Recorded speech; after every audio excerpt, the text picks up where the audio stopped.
When the blind handoff begin to take place, the runner must already be advancing. Must already be serving. Must already be giving. You must already be submitting to authority. You must already be operating in the principles of God. When the blind handoff take place, you must already be supporting the vision. You must already be supporting the man and woman of God. When the blind handoff take place, you must already be going to Bible study, be going to church on Sunday. When the blind handoff takes place, you're not even worried about those around you. You just focus on the race. You just focus on the prize. You're just diligent. You're steadfast. You're unmovable. You're always abounding in the works of the Lord, knowing that your labor is not in vain in the Lord. You must run the race with patience. You must run the race with diligence. You must run the race like a winner.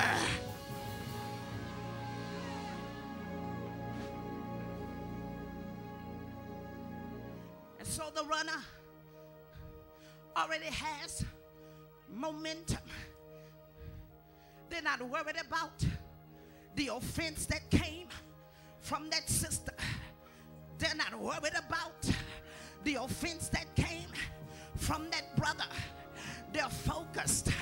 They're diligent. They're pressing toward the mark for the prize of the high calling in Christ Jesus. They've already been fasting. They've already been praying. They've already been praising. They've already been giving. They got momentum. They're already in motion.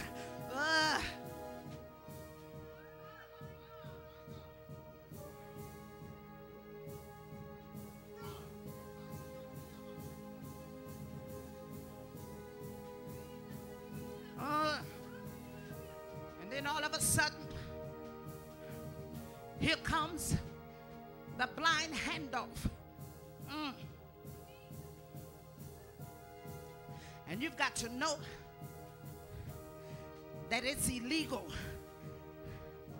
to give a handoff except you be in what's called the fly zone. Tell your neighbor, I'm in the fly zone. My season has come. My moment has come. My hour is upon me. I must finish the race that is set before me. When night cometh, no man can work. I must work while it's day. I've got to finish, and I've got to finish strong. I'm in the fly zone. I'm in the fly zone. I'm in the fly. And so, watch this. And so the runner is already in momentum. And here comes the handoff. Come on, somebody. Come on, somebody. Come on, somebody. Come on, somebody. God is about to hand you a blessing. God is about to hand you a miracle. God is about to hand you a breakthrough. Praise!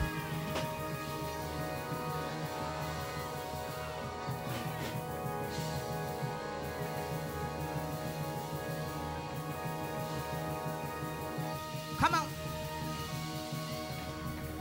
I dare you to open up your mouth and say, hand it over, God.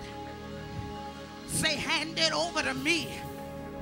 Say, hand it over to me. Say, God, you can trust me. Come on, say, hand it over. Say, hand it over to me. Say, give me an opportunity to prove my faithfulness. Say, give me an opportunity to prove my love, to prove my diligence. Come on, say, hand it over to me. Come on, say, hand it over to me. It's a handover. I tell your neighbor, it's a handover. Tell your neighbor, it's a handover. He's taking it out of the hand of the wicked, and he's about to give it into the hand of the righteous. It's a handover.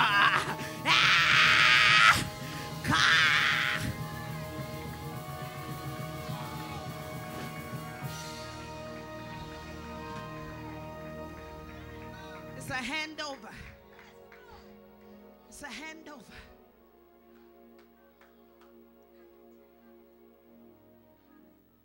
It's a handover. And God said this to me as it relates to changing the culture. He said that in the handover, come back up, sister, if you don't mind. Thank you. I'm going to use you up tonight. You must have asked God to use you. There it is. He says, changing the culture. I'm handing it over to you. And he says that in the handover and in the exchange, he says not only must you be in the fly zone, but he says this is what changing the culture is all about. He says while you're pursuing the next dimension and while you're moving forward in this modern day culturalistic environment in church, and while you progress in the things of God, and while you take the kingdom to higher heights and deeper depths, he said don't forget to reach back. Yeah, that's why we're messing up at. We forgot about the principles. We forgot about the foundation that our forefathers laid. We've moved the landmark.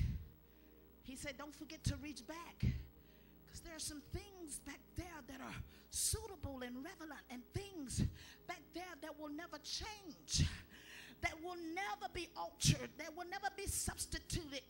There are some things that you've got to understand that you can't leave behind while you move forward with the progression of the church and the kingdom. He said don't forget that there are some things back there that you're gonna need, that your children gonna need. It kept you, it kept your grandmother, it'll keep your children, it'll keep your grandchildren. Don't forget to reach back and bring some things with you. Don't forget to bring the fundamental basics, the principles of God that can never be altered. Don't forget to leave it out. Don't forget not to. Don't forget to bring it with you. Don't leave it out. Are you hearing me? If prayer got you where you are, you got to keep praying. Are you listening? He says reach back and get it in the handover while I'm handing it over to you. Jesus went to church, and he finds a man in church with a withered hand. Tell your neighbor it's a handover. Tell your neighbor, say, he's handing it over. He goes into the temple and the synagogue, and he sees the man with the withered hand. In other words, his hand was withered. In church, people are withered. I know you got your church face on tonight, but something is abnormal. There are some things that you're dealing with that has you in a paralytic state. You're withered. He says, I see this man, and I'm looking in the temple, and I see a man with a withered hand. He walks into the synagogue, and he steps back, and he observes. God is always looking. And he noticed a man that has a withered hand. Are you hearing me? Now, the word hand means power. It means strength. It means authority. And it also means ministry. But a withered hand means unskillful. It means a lack of knowledge. It means a form of immaturity. And so when he looks in the church and he sees a man with the withered hand, what Jesus sees is an unskillful man. Are you hearing me? He's unskillful in power. You got power, but you don't know how to use it. You got power, but you don't know what to do with it. You got to abuse it, and you mishandle your power. And so you're unskillful in the power that God has given you, is what he sees. He looks in the temple and he sees the man with the withered hand, and he says that this person has the potential to mishandle the knowledge of God concerning authority. Come on, huh? He sees the man with the withered hand, and he says he's immature in ministry. He don't quite understand the things of God. He don't quite understand how to progress in the ministry. There's this level of immaturity that sits on the pew all the time. Come on. There's a level of unskillfulness that God has given you power over all the powers of the enemy, but still the devil run rampant in your home and in your finances and in your children, and you don't know how to take authority. Hey, Shabbat.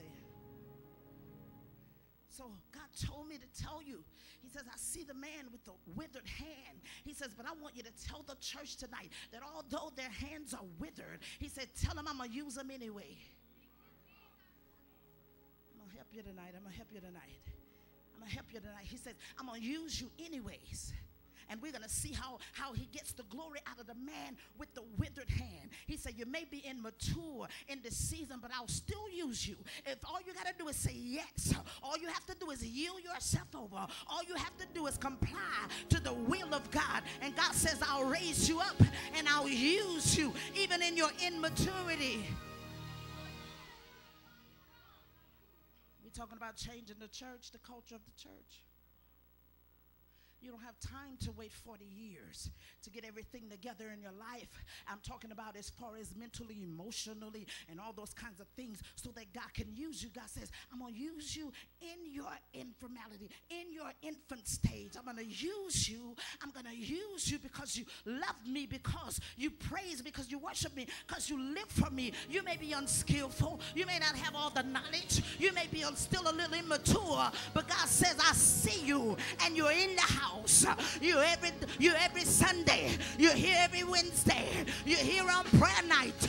You're wounded and you're broken and you're withered and you're unskillful. But you love me, and I'm going to use you for my glory and for my honor.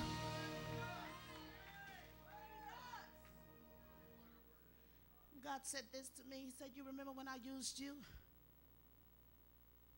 You got to know I grew up faster than I grew up. And there's somebody in this house tonight, you're going to go up before you grow up. I'm telling you. I don't care who don't like my message. I know what God said. He said you're going to go up before you grow up. And when God said that to me, I began to remember myself, how I met my husband at 15 years old. Then I got married at 17 years old. And then I had a baby at 18 years old. And then I had another baby at 20 years old. And then we were pastoring a church at 25 years old. God began to raise me up before I grew up. He said, you're going to go up before you grow up. He said, if you just yield yourself, if you just surrender, if you say yes to the Father, he says, I'll anoint you, I'll use you, and you'll grow along the way.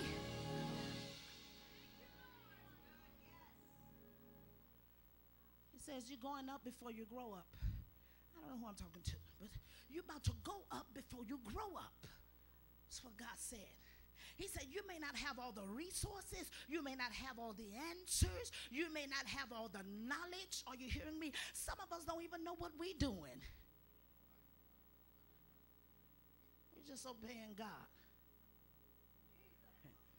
Many times I said, I don't even know what to do. I don't even know what to preaching tonight. I don't even know what to tell the people. I don't even know what to preach. I don't even know what to do.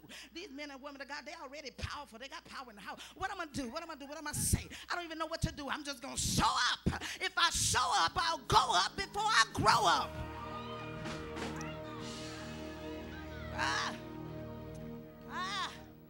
Tell your neighbor, just show up. You're about to go up before you grow up.